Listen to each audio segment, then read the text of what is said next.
So I do a live coaching course with folks who are aspiring nonfiction authors, and I get the privilege and pleasure of sharing with them what they need to know, and I love it. This podcast encourages and empowers you to create your own unique real story, develop your own unique real statement, and discover your own unique real self. The power is yours.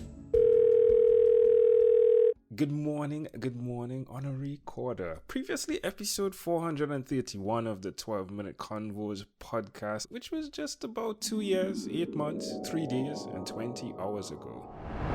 I think the one thing that it comes through me to say is that if you ever hear someone doing something, if they can do it, you can do it. Everyone is just an example to other people of what is possible. That was then, this is now. Honorée, it's such a great pleasure to have you on the podcast again. What part of the world are you in now? I am in Nashville, Tennessee, USA. Well, that is wonderful. What is new in your world? Oh gosh, I live in Nashville, Tennessee, USA.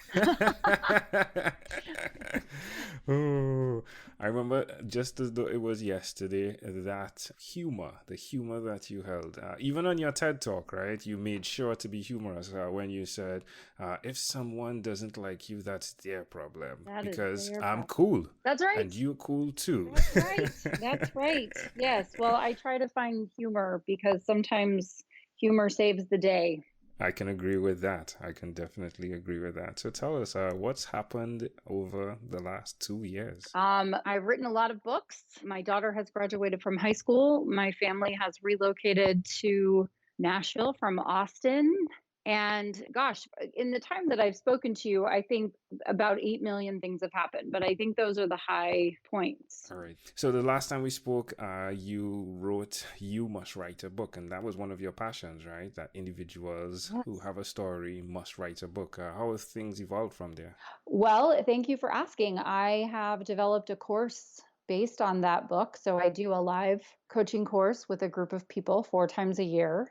And folks who are aspiring nonfiction authors take that course. And I'm able to help them through the 5 stages of writing a book when they come with no knowledge. They just know that they want to write a book and they have no idea where to start. And I get the privilege and pleasure of walking them through that process and sharing with them what they need to know. And I love it. Where can we go to find out more about that? HonoreeCorder.com.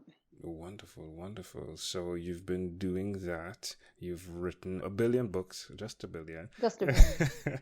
And what about the exercise side that you talked about? How important that is to your everyday life? Still the same, except I've evolved over time, and I now work out twice a day. Oh my! But not as an obsession. Actually, the first thing that I do in the morning is about 10 minutes of yoga.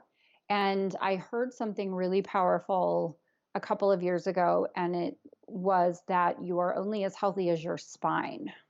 And as I get older, I want to keep my flexibility. So, in addition to lifting weights and cardio, I also do some yoga. And then I take my dog for a walk, which is just to clear my mind, wear her out. I've acquired a chocolate lab puppy since our last conversation, and she just turned a year old. And that is our morning ritual. I get up and do some yoga and some other morning practices, and then we go for a nice walk in the morning. And then in the afternoon, I then go do the more strenuous activities. And so my research led me to discover that rolling out of bed and onto the treadmill or right into the gym can actually be counterproductive. But waiting until your body has woken up and warmed up later in the afternoon is actually positive. And I mean, there's no right answer, but I gave it a try and it's working for me. The great thing is that exercise releases human growth hormone, which is for youth and all of the things. And so I find that just, a half an hour in the afternoon of breaking a sweat in whatever way I do that day has been really beneficial. And I started that about 7 months ago, and it's been really positive. One of the things you spoke about as well is how important it is to have your cup filled so that you can then help others. And I think in times where filling your cup comes up, it feels as though like you need to put things out. But I think filling your cup as well plays a part in the process of creating that space for you to be quiet, like doing the walking with the dog and walking and the morning exercises. Have you seen that as well? 1,000%. 1,000%. I have figured out over the years that when I am well rested, well fed, well hydrated, and I've had some time for quiet, I am just a much better person for myself and for other people. Are you still writing 1,000 words a day? I am writing 1,000 words a day. Oh my, Yes, wow. yes, So we're talking yes. about, let me do some quick maths here. Mm-hmm. Ooh, over like 150,000 words you've written in the last few years. Yeah. What's your filing system like for that? They're all manuscripts or blogs or documents on my computer. So I just have a folder for every project. I can imagine what that looks like. I'm guessing you're a good filer as well, because You have to be. Exactly, yeah. Yes. I think that's a course right there. I'll buy it. Like, how do I file documents on my computer? How do I keep track of everything? You know what? The secret is keywords and adding as many, like giving something the title that your future self would think of. Yeah. So it's like super detail, right? Like, yes. Yeah. Yes. Excellent. What am I going to think that I called this 5 years from now when I can't remember what I called it?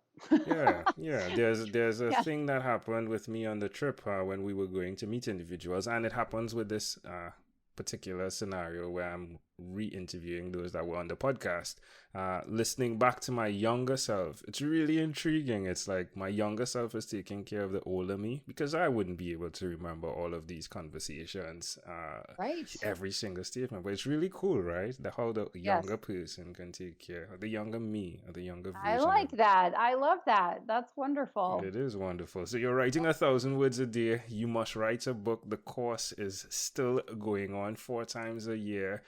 You are still married, are you? Yes, I'm still married. Okay. Yes. 1 child. Yeah. 1 person child and 3 furry children. Ooh.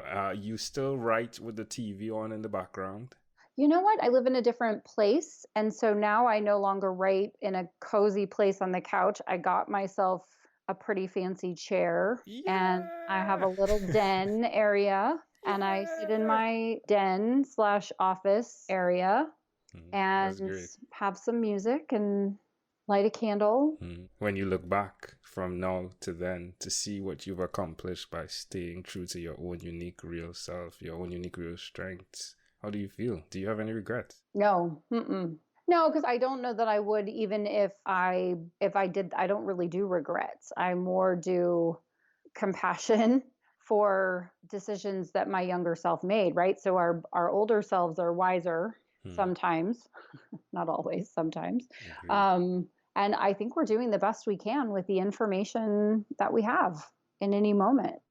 Well, my friend, I want to interject here. It is an honor, pun intended, to have you back on the podcast. It's in fact forward on the podcast. I thank you. I thank you for showing up then and showing up now, because now you're the foundation of what the 12-Minute Convos podcast is. And it's really, really fascinating, inspirational and motivational to see what are the fruits that can come when you stick to the course. So thank you for that, Honorée. In closing, is there anything else you'd like to share with our amazing audience? That they're amazing. And I want to thank everyone for listening. And thank you for reaching back out. And I always love talking to you. So I hope that in another 2 years, 10 months, let's not do that. Let's not do 2 years. Let's decrease it. Right. This time, well, in a shorter time than 2 years and 10 months and 20 hours, whatever you said, that was delightful.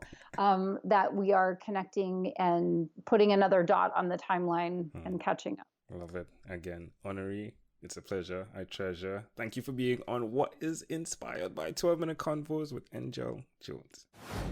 This podcast is produced by Pod Edits. Visit podedits.com for professional podcast publishing.